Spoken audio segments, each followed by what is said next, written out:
Hello, welcome, and welcome back, ladies and gentlemen, Kerbals and Kerbalettes. It is I, Kaz, your host, here to bring you episode 0 of Fighter Jet Roundtable Tournament Season 2.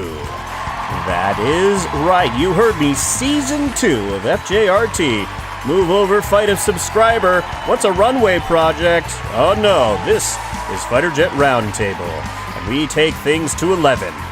At least, somewhat. We have to first take it to Season 2 before we get to 11.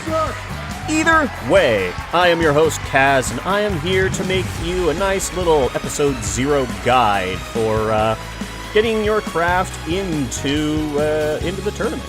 So without any kind of further ado, let's go ahead and slip on into the space plane hangar, and we'll go over some of the rules we have for Season 2.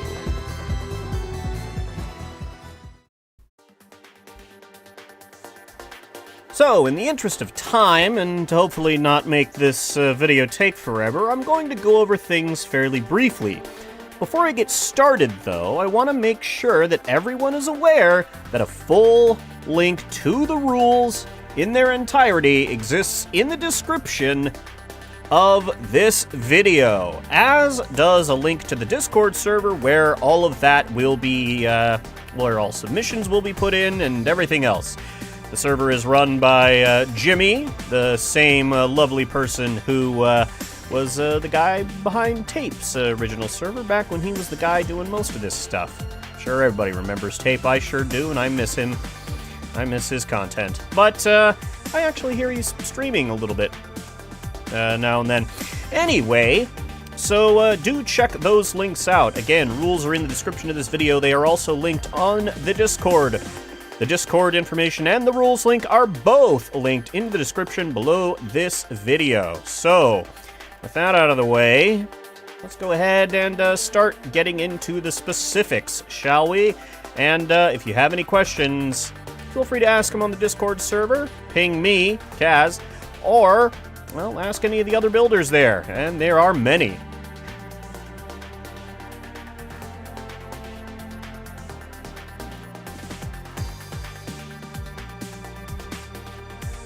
So, what is the deal with this FJRT thing, huh? What's the deal with that, Kaz? Well, first things first, it is a combat plane tournament, as you might have guessed by the name, Fighter Jet Roundtable Tournament. It's a tournament with fighter jets that you build, but base stock KSP just doesn't give me the same thrill as having a bunch of mods, and in the spirit of Fighter Jet Showdown, the thing that inspired me to do this and everything else set in line by Granddaddy Tape, may he be doing well in the working world and all that other stuff. Well, I have put together an effective mod pack for use in this tournament. It has a host of parts that can be used. This craft, for the most part, is almost all modded parts. Maybe not every single one. The landing gear is not. But for the most part, it is modded parts, and you will be able to find these and many, many others in the mod pack. Well, Kaz, how do I get the mod pack? It is in that Discord link in the bottom of the description. You should be able to find it quite easily under the FJRT rules and mod pack thread. You should be able to go there and check that out yourself. Isn't that great? As far as mods that are not in mod pack, chances are if you ask me about a mod, I'm just going to say no, unless you can give me a really, really, really good reason to have it. I'm not going to add a mod just for your landing gear, for example, because there are a lot of other people that need to load things to be able to, well, you know, run the game, build things effectively. So adding bloat to their installs just, in theory, just for your landing gear is not something I want to do. Nor is it something I want to do. That doesn't mean that I'm going to outright say no to everything, but unless there's a really good reason to add something, I probably won't add it. Then, alright, so now you have the mods and all that other stuff, but what do you do next?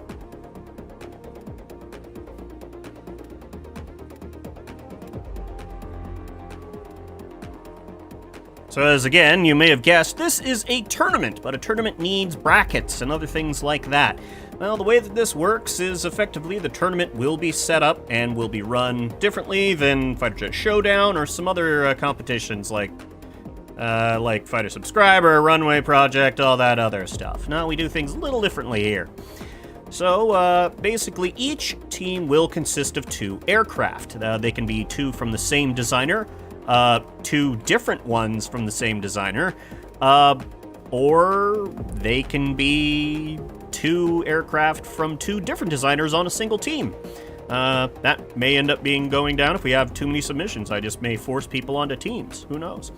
Either way, those craft that will then fight a series of 3 2v2 fights. 3 sets of 2v2. Once that's done, a victor will be chosen from that best of 3 matchup. So technically, a team only needs to win twice in a row to advance. First 1 to 2 wins, basically. Best of 3. That setup is to make sure that, not just a single fight does everything. I want to give the planes that are here a significant chance to show their stuff. However, that means a lot more editing than your average fighter jet competition. So instead of doing full rounds of 8, the tournament will be run with rounds of 4, meaning that 4 teams/competitors will effectively compete every single time, as opposed to 8. We will have 2 planes fighting 2 planes, and then 2 planes fighting 2 planes, and then 2 planes fighting 2 planes. To figure out who's the winner. If that sounds like it's pretty short, well, it's a lot shorter than it was last season, which means I can do more episodes more quickly, and we're testing this to see how it goes. If it goes nice and quick, we might be able to have multiple seasons. Who knows? But that's how we're going on. And lastly, the very last thing is that rather than a starting distance of 10 kilometers, your aircraft will have a starting distance of 20 kilometers in order to make sure that long-range weapons and other things of that nature have a chance to shine, rather than basically being at point-blank range of 10 kilometers or shorter when they're firing their missiles. With that being the case, all right, we know how the tournament's going to be put together, how the submissions are going, and what the mod pack is, more or less. But what about building stuff? How does that work, Kaz? Well, I will tell you.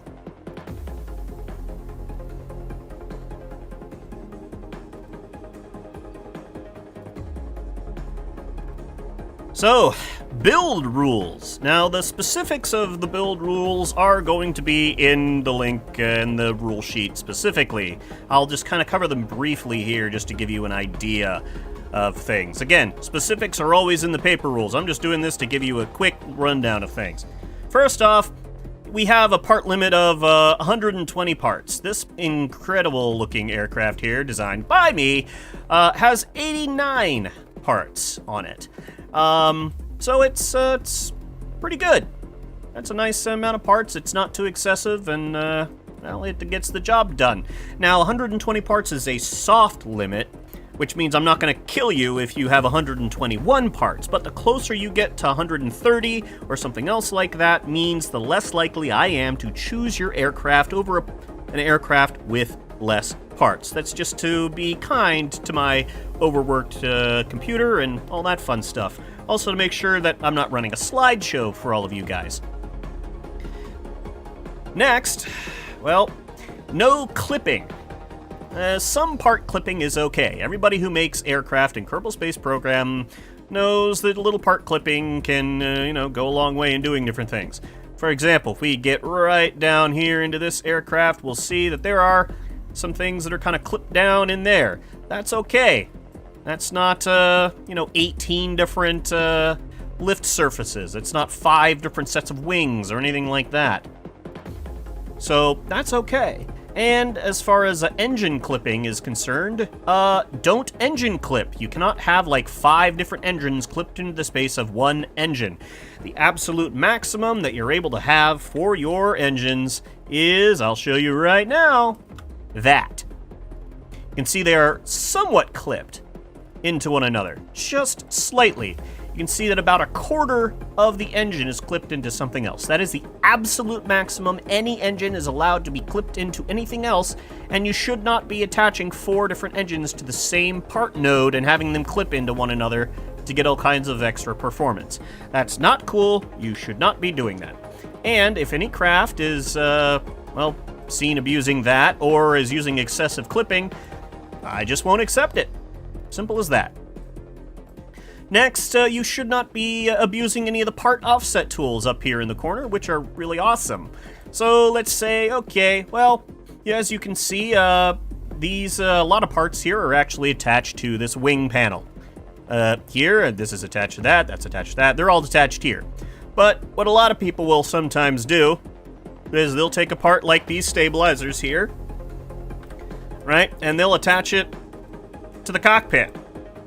And then, using the offset tool, they'll just move it way back here, do some stuff like this, you know, and then move it there. Now, the problem with that is if these parts here get blown off, these parts will still be here. They'll still be floating here and still be able to be effective and do stuff for control of the aircraft. That's, you know, and it looks like a normal aircraft. That is banned. You should not be doing that. By no means, under no circumstances will that be allowed. Because, I mean, I don't want planes being held together by the force or the sheer anger of a competitor or something like that. Not cool. In addition to that, as far as other build rules, everybody who takes part in these knows that there are lock-breaking things, lock-breaking systems to prevent aircraft from locking onto your aircraft with radar-guided munitions. Let's see if I can find one here in BDA. I think, either way. Point being, you should only be able to have 2 of those parts. Here we go. 2 maximum. Now, there's also some back there, but just for the sake of example, let's say that these are the only 2 on my aircraft. You can have only 2 ECM jammers, or ECM parts, anything like that.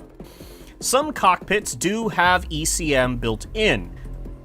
That's mostly to make sure that stealth factors into an aircraft, because, you know, stealth is kind of a thing, kind of a big deal in the real world, and to some degree in BDA also, despite what other people might say.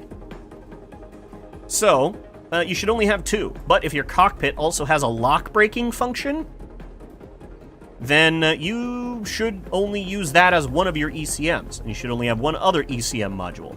The only other option for that, let me see if I can find it in here. It's in here somewhere, but I'm not really seeing it. So instead, I'll just find it and show you. There is a special part in here that I have created specifically for this, the IEWS, right here. This basically allows you to simulate the effect of radar-absorbent materials and other such things.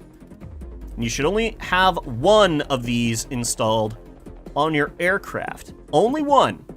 In addition to that, there's another one that looks a lot similar to that called the RU Plasma Stealth Module here. Don't use that. That is illegal. It basically makes you invisible to radar and all kinds of stupid stuff, and that's not fun. So you're not allowed to use that at all. So, with that in mind, what other stuff can you definitely not use under any circumstance? Well, let's get into that.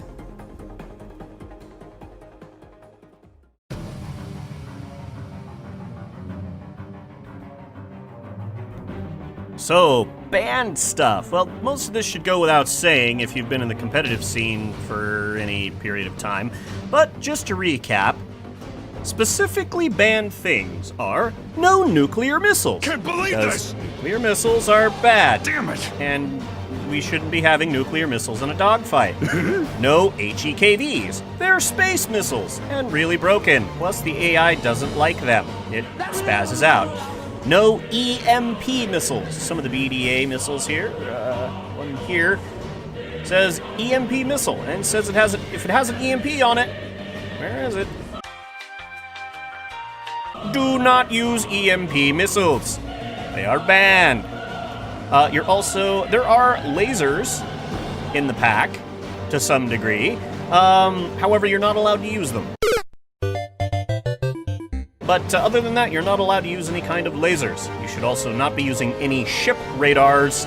You know, it's an airplane, not a battle cruiser or something. No ship radars. No Kraken drives. You know who you are. No Cal controller nonsense to give yourself infinite fuel or make engines stupidly powerful. No turbo lights or anything else. Alright. No weapon UAVs, which means unmanned aerial vehicles that you can detach using the modular missiles and having them fly around. That just spams out the AI and does all kinds of weird stuff.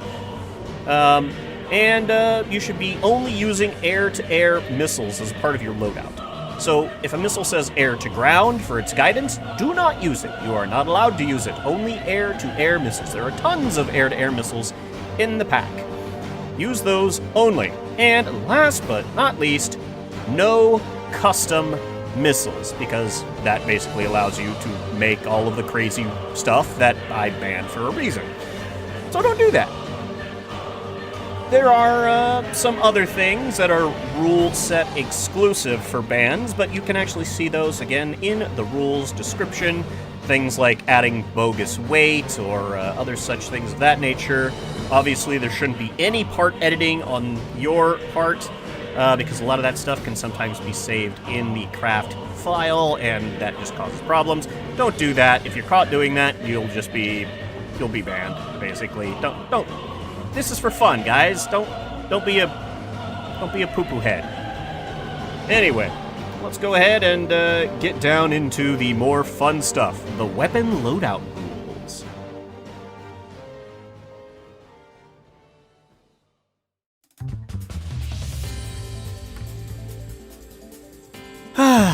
Breath of fresh air. Get out of the hangar, look around at the pretty green fields and the space center and all that fun stuff. Alright, so let's go ahead and take a look at the weapon loadout rules. Well, you can cover a lot with just this aircraft here.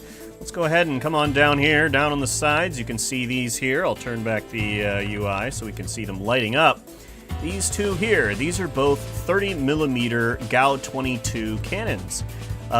Since it has two 30mm guns, that is the absolute maximum gun capability an aircraft is able to have, with the exception of one weapon, and that is the GAU-8, otherwise known as, Warthog goes brrrr.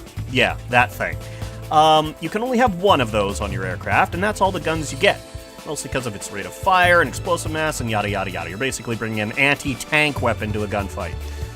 The GAU-22 is just light enough where it's still a 30mm weapon. As a result, since it is a 30mm weapon, you are only allowed to have two of them. If it was to use anything less than that, say 20mm, if you want to use Vulcans, you can use three of those. 3 Vulcans. Alternatively, you could use one 30mm gun, like a GAU-22, and 2 Vulcan cannons. Those 2 Vulcans are roughly equivalent to a second 30mm, which is why you'd basically be allowed to do that. Now, it's not exact, but that's effectively how the guns work out. In addition to that, you have infinite ammunition on your guns, but it still requires you to have gun ammo, like an ammo box here. You can see that I've actually dropped the ammo down to 1, which is a nice little trick that some people who've been fighting with infinite ammo for a while will do. You do actually need to have at least 1 point of ammo in your gun for it to work. If that is blown up or anything, well, sayonara gun power. So let's go ahead and move on to, after the guns, we have special, well, we'll talk about special weapons in a second. But here, let's look at this craft's missile loadout. You can see it's got 3 here, 2 here. Actually, sorry, that's 3, 6, 12. 12 total normal missiles. That is the absolute maximum missiles on any craft. That's because this craft comes in at just about 24 tons fully loaded.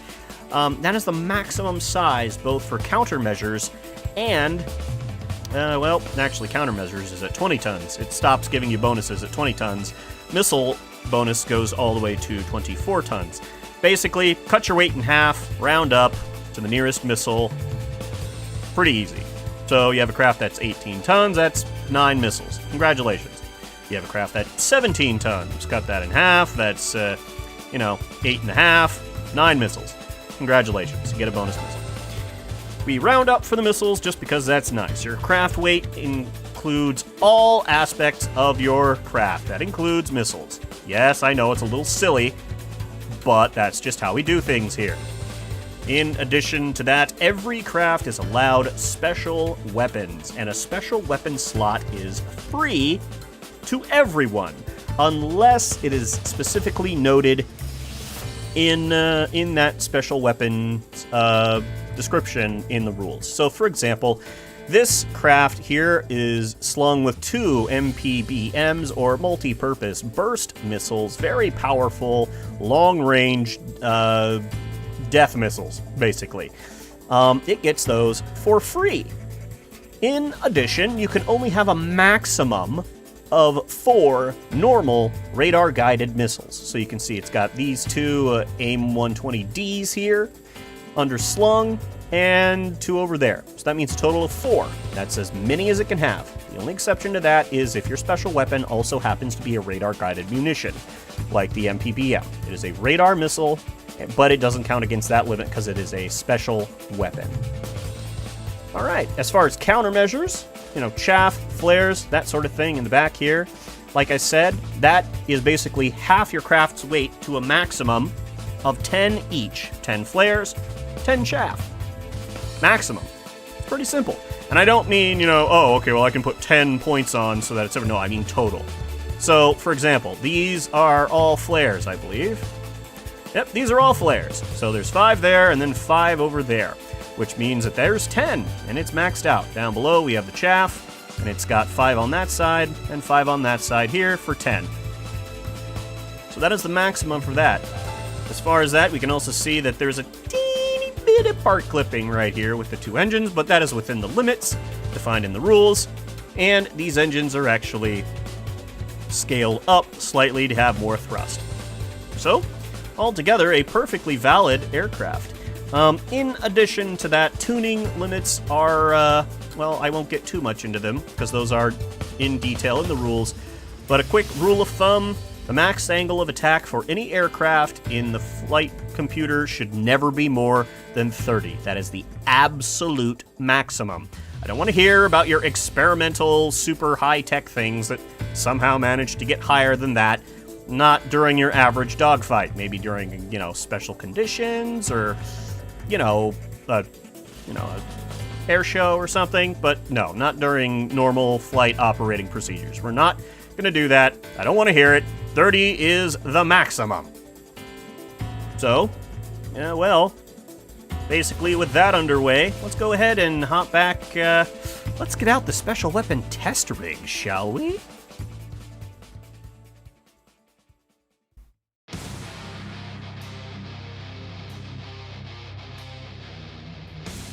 And here it is, the special weapon test rig with our wonderful little friend here, Kirpon Kerman. You can see him, he looks like he's in a state of shell shock.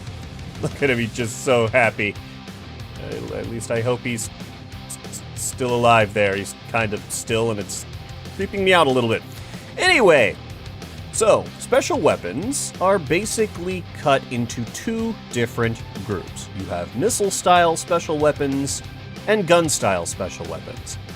You can only pick one, so make sure you choose whatever you want as far as what will work best with your aircraft.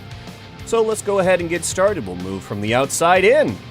First off, we have the QAM, the Quick Maneuver Air-to-Air Missile. They are very light, very deadly, and they're radar-guided. Effectively, they behave very similarly to radar-guided Sidewinder missiles.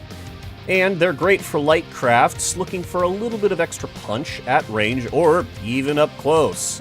QAMs are notoriously deadly little missiles. They pack quite a lot of death into that tiny package. Moving on, we have something that is definitely not little. We have the MPBM, or Multi-Purpose Burst Missile. As you can see here, it has a blast radius of 99 meters and a TNT mass equivalent of 300. If this thing hits you, it will probably blow you out of the sky. But it is slower than the Quam, it is less maneuverable than the Quam, and though it can fire at incredibly long ranges, it's harder to hit, which means it's better for targeting larger, less maneuverable aircraft. But it can also be used as a great standoff-style munition. If they're coming at you, you fire it at them, they're going to try and move. And because of that large blast radius, it's almost like a gigantic missile-based flak round. So it's also obviously the heaviest, meaning you're going to want to make sure you've got plenty of maneuverability stacked up on your aircraft. So, over here, we have the third and final missile special weapon, and, well, it's not necessarily a special weapon. Basically, it's called the MMM, short for Macross Missile Massacre, and you have 4 bog-standard AIM-9 Sidewinder missiles. The thing is, instead of getting 2 of the special missiles, you get these 4, and then you have a special set of firing solutions and things that you must use in order to use it. Basically, you hemorrhage missiles at the target, hence Macross Missile Massacre. So, now we're going to move on to my favorite part of the test, the the gun-style special weapons. So, the gun-style special weapons, as the name implies, are based off of guns, and for the most part, take the place, in some cases, of your aircraft's gun setup. Let's go ahead and see what they are. First off, we have up here one of my favorite, well, they're all my favorites, I love them all. But this is the pulse laser, or PLSL. Not really a laser, so much as, well, whatever. It goes pew-pew and does a whole lot of damage when it hits stuff. Not explosive. If it hits a part, chances are that part is going to explode, and if it doesn't, it will deal a significant chunk of damage. You can have 1 equipped, or if you have it replace your aircraft's gun completely, you get to carry around 2. Very, very cool. Next, down here, we have the EML, or Electromagnetic Launcher. Normally you get 1, but you replace your guns completely, you can have up to 2 of them. They're rail guns that you strap to your aircraft. Ah, yes, the wonders of technology! Ah, it's beautiful, really. They're horrifyingly deadly. Very good at long range and lots of death. And lastly here, this chonky boy here is the TLS, or Tactical Laser System. And, well, it's a laser. One of, well, it's basically the only laser, other than the quote-unquote pulse lasers, that you get to use on your crafts. And, they're all quite cool. So let me go ahead and slip on back behind them here, and we'll give us some test firing while I tell you a little more about them. Let's start with the EML, since it's the first on the list and I'm feeling lazy. You'll notice that even though it is a railgun that is mounted, it does have a little bit of gimbal. This is the same for the laser, in order to allow the AI to use it effectively. If it didn't have the gimbal, it basically would never use it, and it would be a worthless special weapon. It has like 2 degrees, just very little side to side and a little bit up and down. Trust me, when you're flying around on a plane and dogfighting and spinning around, that's not going to matter that much. The EML can be used as a long-range sniper weapon, but its accuracy suffers. It really, well, if you get close and it can keep it on you, you're going to die. So let's go ahead and test fire that. And here we go. That's a delightful sound. Oh, I love that sound. Now, you'll notice it's firing quite quickly, but that's because there's 2 of these. Normally, you only get 1. You can use 2, but it does mean that you don't have any close-range guns other than these, and during a dogfight, craft will be moving around quite a lot. Also one of my favorite things to get kills with. It sounds so good. Now, here's the pulse laser. Pulse laser, you can see, has no gimbal. It is a fixed weapon. That's because it has a much, much higher rate of fire. And here we go.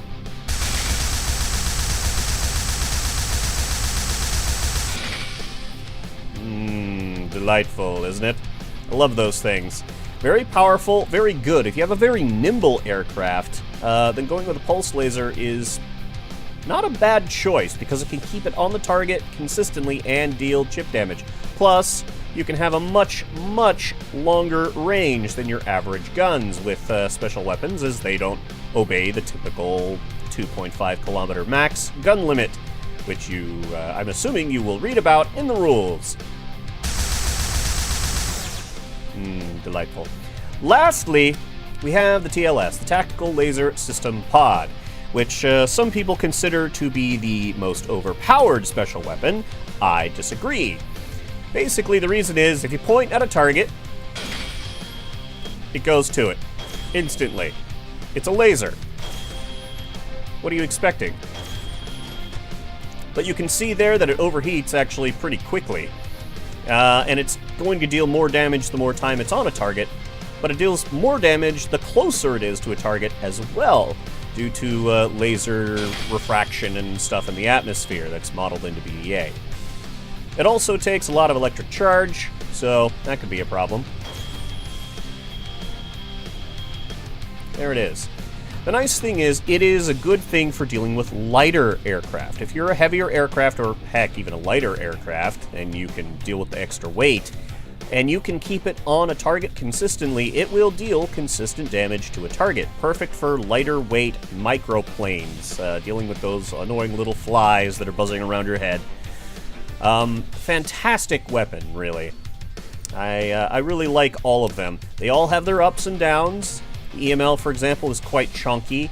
The pulse laser is heavy, but not completely overbearing, and the TLS, I think, might be the heaviest of them all. Plus, look how big it is. It's just hard to fit effectively onto a combat aircraft. So, they all have their ups and downs and different balance things, and they're all good in different ways. And I'm actually really looking forward to how you guys are going to use them in the tournament. That said, I don't think there's anything else to really talk about.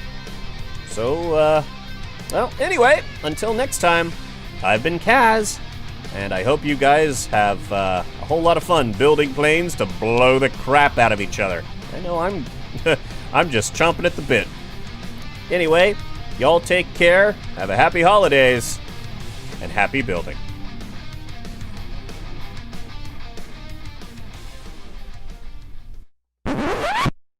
Oh, right! Of course, how could I forget? Submission guidelines for episode 1.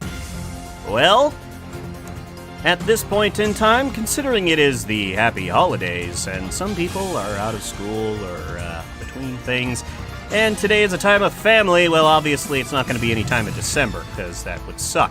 However, I will be aiming for a mid-January cutoff for submissions and recording for episode 1 of season 2.